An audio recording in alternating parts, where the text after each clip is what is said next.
जय हिंद साथियों, कैसे हैं आप सब। स्वागत है आपका एक बार फिर आपके अपने YouTube channel Shri Shyam classes. जी हाँ साथियों, जो प्रश्न आपका बार बार उठ रहा था कि सर कट ऑफ के बारे में वीडियो लेकर आइएगा, तो आज 22, 23, 24, 25 और 29 तारीख की तीनों शिफ्टों के पेपर हो चुके हैं। टोटल 15 शिफ्ट कंप्लीट हो चुकी है साथियों। टोटल 15 शिफ्ट कंप्लीट हो चुकी है। उन 15 शिफ्ट के बाद में अपन आकलन करने वाले हैं कि जो कट ऑफ है उसके अनुमान लगाने वाले हैं अपन। देखिएगा, यहाँ सिर्फ अपन अनुमान लगा सकते हैं कि इतनी जा सकती है, इतनी नहीं, क्योंकि ये जो प्रश्न है, ये जो छात्र अपने एग्जाम देकर आते हैं वो अपने को बताते हैं कि सर इतना एग्जाम है। अपन यूट्यूब वगैरह पे देखते हैं, छात्र हमारे ऑफलाइन वाले बताते हैं कि सर ये शिफ्ट बहुत हार्ड है, और प्रश्न हम देखते हैं तो हमें भी अनुमान लग जाता है कि कौन सी शिफ्ट हार्ड है, कौन सी सरल है। तो साथियों, सबसे पहले अपन बात करेंगे 22, 23 और 24, 25 के बारे में, जो 4 दिन कंटिन्यू एग्जाम हुए 12 शिफ्टों के बारे में। लेकिन आज की बात करें, जो छात्र आज देख रहे हैं वो बता सकते हैं कि आज इन सभी शिफ्टों को पछाड़ दिया इस तारीख ने। 29 तारीख की पहली शिफ्ट और तीसरी शिफ्ट के जो पेपर थे, उन्होंने इन सभी शिफ्टों को पीछे छोड़ दिया है। उन सभी शिफ्टों को क्या करा है, पीछे छोड़ने का काम करा है। और जो आकलन था, जो अनुमान था, जो ऐसा था कि पेपर लेवल ऐसा रहेगा, जो बाकी शिफ्टों का उनसे हट के प्रश्न आए, जीके जीएस, तो इस दोनों शिफ्टों में बहुत ही ज्यादा टफ देखने को मिली है। तो सबसे पहले 22 तारीख की मैं बात करूं मैथ्स का। देखिएगा, मैं सभी की बात करूंगा। मैथ्स के अंदर 13 प्रश्न हर एक शिफ्ट में सही होने चाहिए, क्योंकि मैथ्स का लेवल बहुत ही ईजी रहा है। मैथ्स और रीजनिंग का लेवल बहुत ही ईजी रहा है। तो मैथ्स और रीजनिंग में हर एक शिफ्ट के अंदर 13 से 4 हर एक शिफ्ट में होने चाहिए आपके। 13 नंबर मैथ्स में और 4 नंबर इसमें, यानी 17 नंबर आपके हर एक शिफ्ट में होने चाहिए। देखिएगा साथियों, 13-4 की अगर बात करूं तो हर एक शिफ्ट में 13-4 होने चाहिए, क्योंकि 17 नंबर बहुत ही सरल लेवल था पेपर का। इसलिए इसको मैं सीधा ज़्यादा टाइम खराब नहीं करते अपन बात करेंगे। सभी शिफ्टों में 13-4 तो होने ही चाहिए, क्योंकि इनका लेवल ही थोड़ा, मतलब कहें कि अगर पिछले साल वाले प्रश्नों की बात करें, थोड़ा लेवल अप था मैथ्स का, लेकिन इस साल मैथ्स का लेवल बहुत ही डाउन रखा गया है। जो कुछ छात्र जो हमारे ऑफलाइन ऐसे कह रहे हैं कि सर हमने पेन ही नहीं उठाया और मात्र 3 मिनट में मैथ्स रीजनिंग कर दी, तो वो भी छात्र है। और एक वो छात्र है जिनको मैथ्स से डर लगता था, वो कह रहे सर हमने 12-12 सवाल सही किए हैं। मतलब उनको बहुत ज़्यादा फायदा हुआ है मैथ्स सरल आने से, और उनको नुकसान हो गया जो दिन रात एक करी थी, जिसने जीके पे कम ध्यान दिया और मैथ रीजनिंग पे ज़्यादा ध्यान दिया, उनका थोड़ा नुकसान देखने को मिला है। अब मैं बात करूं 22 तारीख की विज्ञान की। 22 तारीख के विज्ञान के अंदर इतनी सरल थी कि पूछो मत। वहां मैं 8 नंबर ले रहा हूं, कम से कम 8 नंबर तो आपके आए होंगे। कटने पीटने के बाद की बात करें, जीके के अंदर भी 8 नंबर आपके आए ही होंगे। तो देखिएगा साथियों, 13-4 17, 17-8 25-8 33 नंबर, एवरेज 33 बन रहा है यहाँ का। एवरेज 33 नंबर यहाँ का बन रहा है। अब मैं यहाँ पे बात करूं 22 तारीख के सेकंड शिफ्ट की, थोड़ा सा लेवल अप हुआ और यहाँ से एक प्रश्न कम हुआ। एक प्रश्न कम हुआ, तो यहाँ 31 सवाल बचे आपके, कट पीट के 31 सवाल बचे हैं। अब मैं बात करूं थर्ड शिफ्ट, थोड़ी और ज़्यादा हार्ड हुई, तो साइंस के तो 6 ही सवाल तक पहुंच पाए छात्र। मैथ्स के मैं 7 मान सकता हूं, तो यहाँ 30 सवालों तक बात करेंगे। 30 सवाल ही बन पाए छात्रों के। तो देखिएगा, फर्स्ट शिफ्ट में 33, यहाँ 30, 3 सवालों का फर्क आ गया है। अगली बात करें 23 तारीख की। 23 तारीख की फर्स्ट शिफ्ट भी फिर भी ठीक थी, 7-7 मान सकते हैं अपन दोनों के अंदर, 31 सवाल। लेकिन सेकंड शिफ्ट वापस वही हुई, 6 और 7 ही मानेंगे अपन, क्योंकि सेकंड शिफ्ट की बात करें तो हार्ड हुई है सेकंड शिफ्ट वापस। 23 तारीख को सेकंड शिफ्ट की अगर मैं बात करूं तो साइंस की और मैथ्स की 6 और 7 ही रहे हैं। बात करें तो हार्ड थी शिफ्ट। 17, 6, 23 और 7 30 नंबर ही बन पाए हैं छात्रों के। थर्ड शिफ्ट फिर से हार्ड थी। थर्ड शिफ्ट में 6 ही लूंगा मैं, 6 और 6 12 ही ले पाऊंगा मैं। देखिएगा साथियों, यहाँ 29 नंबर ही बन पाए हैं छात्रों के। देखिए, मैं पर्टिकुलर यहाँ पे बताना चाह रहा हूँ कि कौन सी शिफ्ट हार्ड थी, कौन सी सरल थी, उसके बाद अपन अनुमान की तरफ बढ़ेंगे अपन। अगली बात करूँ 24 तारीख की फर्स्ट शिफ्ट की, फर्स्ट के 7-7 मान सकते हैं, थोड़ी ठीक थी शिफ्ट, ज़्यादा तो नहीं लेकिन थोड़ी ठीक थी। तो यहाँ 31 सवाल सही हुए आपके।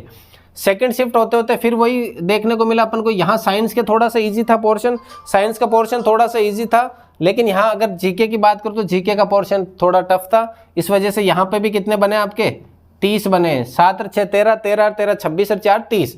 लेकिन थर्ड शिफ्ट वापस से हार्ड देखने को मिली, और 6 ही मैं दिखाऊंगा यहाँ पे, 6 ही, तो 29 सवाल ही देखने को मिले हैं अपन को। अब बात करें 25 तारीख की। देखिए फटाफट मैं आंकड़े बता रहा हूँ कि ऐसा हुआ है। ये एक एवरेज नंबर है, ये एक एवरेज नंबर निकल कर आया है। अगली बात करें अपन 25 अप्रैल की। 25 अप्रैल की अगर मैं फर्स्ट शिफ्ट की बात करूँ तो 13, 6 दोनों के अंदर क्या दे रखे हैं, 6, यानी 6 6 12 4 16 17 18 19 29 नंबर। अगर देखे बात करें सेकंड की, सेकंड में विज्ञान का दे रखा है 7 और 6, अपने जीके का दे रखा है 6, और थर्ड में भी सेम सिचुएशन 7 और 6 का, यानी कि 30 और 30। लेकिन अब बात करें 29 तारीख की जो फर्स्ट और थर्ड शिफ्ट हुई है उनके बारे में अगर बात करें तो थोड़ा और ज़्यादा लेवल डाउन हो गया। यानी कि अगर मैं बात करूं विज्ञान में अगर आपके 5 सही है, विज्ञान में 5 सही है और जीके के अंदर 7 सही है, तो 12 और 4 16 और 3 29 सवाल, 29 सवाल, यानी साइंस बहुत ही ज़्यादा लेवल की आई है उसमें। अगर सेकंड शिफ्ट में बात करें तो सेकंड शिफ्ट फिर भी थोड़ी ठीक थी, 7 मान सकते हैं, तो हो गए आपके 31। थर्ड शिफ्ट और भी डाउन रही है। थर्ड शिफ्ट में साइंस और जीके के सवाल तो मतलब छात्रों के हवा ही नहीं लगे कि कहाँ से बने। तो अगर मैं बात करूँ 5 और 5 ही रखूंगा, 5 5 10 और 23 और 4 27 सवाल ही मैं रखना चाहूँगा। अब ये वो सवाल है जो मैं मेरा अनुमान लगा रहा हूँ कि यहाँ तो ऐसा होना ही चाहिए था, लेकिन वहाँ जब आप एग्जाम में बैठते हो प्रेशर अलग रहता है माइंड पे।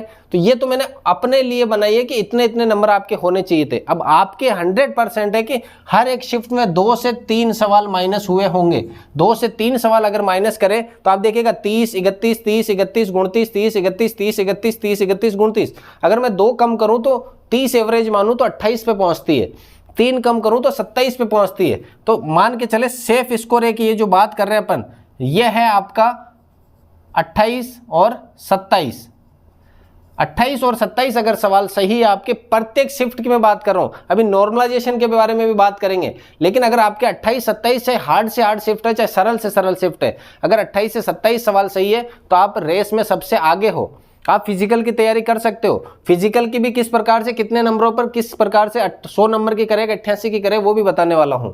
देखिए कट ऑफ का अनुमान जो अपन ने एक सटीक पूरा विश्लेषण करने के बाद बात करिए तो कितने पे जाने का अनुमान है, 28 से 27 सवालों के बीच में जाने का अनुमान है।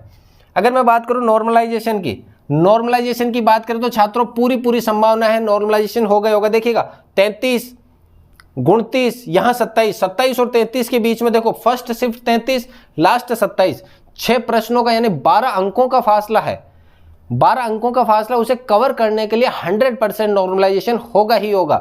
कैसे होगा, इस 33 वाले के 2 या 3 सवाल कम किए जाएंगे, 30 बनाया जाएगा, और 27 वाले के 3 सवाल बढ़ाए जाएंगे और 30 बनाया जाएगा। देखिए कि साथियों कुछ शिफ्ट ऐसे जिसमें अपन ने हो सकता है मैंने 1-2 शिफ्ट ऐसी हो जो हार्ड हो और मैंने लिखी नहीं हो, तो आप कमेंट करके बताइए कि सर आपके जो एग्जाम है कौन सी शिफ्ट में और ये हार्ड था, इससे भी जो मैंने लिए इससे भी ज़्यादा हार्ड था क्या। देखिए मैथ्स और रीजनिंग का लेवल बच्चों वाला रखा मैंने, हर एक शिफ्ट में 17 सवाल रखे कि 17 सवाल नॉर्मल से नॉर्मल छात्र कर सकता है।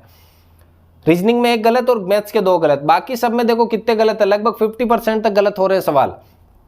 नॉर्मलाइजेशन 100% होगा ही होगा। रिजल्ट डेट देखिएगा साथियों, रिजल्ट डेट के बारे में सबसे बड़ा सवाल है कि रिजल्ट कब आएगा।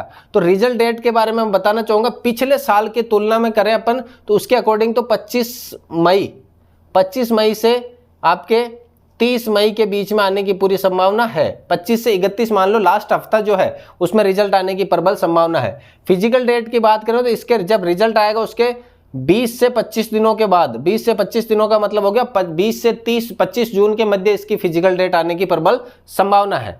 अब है जो अंतिम सवाल है, आगे की रणनीति किस प्रकार से होनी चाहिए। आगे की रणनीति के लिए आप क्या करोगे, अगर आपका फिजिकल 28 से 27 सवाल बन रहे हैं तो आप फिजिकल की तैयारी शुरू कर दीजिएगा, फिजिकल की तैयारी शुरू कीजिएगा। और जिनके 28 से 27 ही बन रहे हैं उनको ग्राउंड में 100 नंबर की प्रैक्टिस करनी है, 100 में से 100 नंबर लाने की पूरी प्रैक्टिस करनी है। और जिनके अगर 30 प्लस है 35 प्लस है वो अगर 88 नंबर भी लाते हैं ग्राउंड में तो भी आप सुनिश्चित हो रहे इसमें। अगर मान के चलो 28 नंबर है इनके, 28 दूनी कितने हो गए 56 प्लस 100 नंबर अगर ग्राउंड में लाते हो तो 156 नंबर है, आप रेस में बने रहोगे। लेकिन अगर आपके नंबर 28 27 है और आपके ग्राउंड के भी 88 आते हैं तो आप रेस में पिछड़ जाओगे।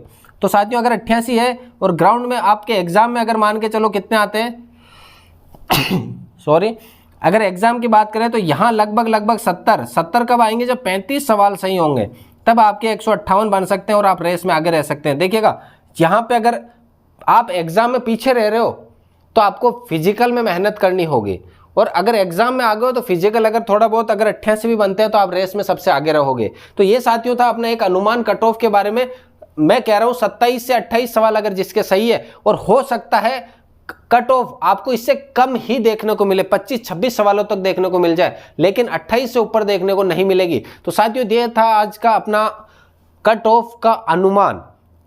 नेक्स्ट क्लास लेकर आएंगे जिसमें अपन पूरे विस्तार से चर्चा करेंगे रिजल्ट वगैरह की, कट ऑफ की और हर एक टॉपिक के बारे में। मिलते हैं अगली क्लास में, तब तक के लिए जय हिंद, वंदे मातरम।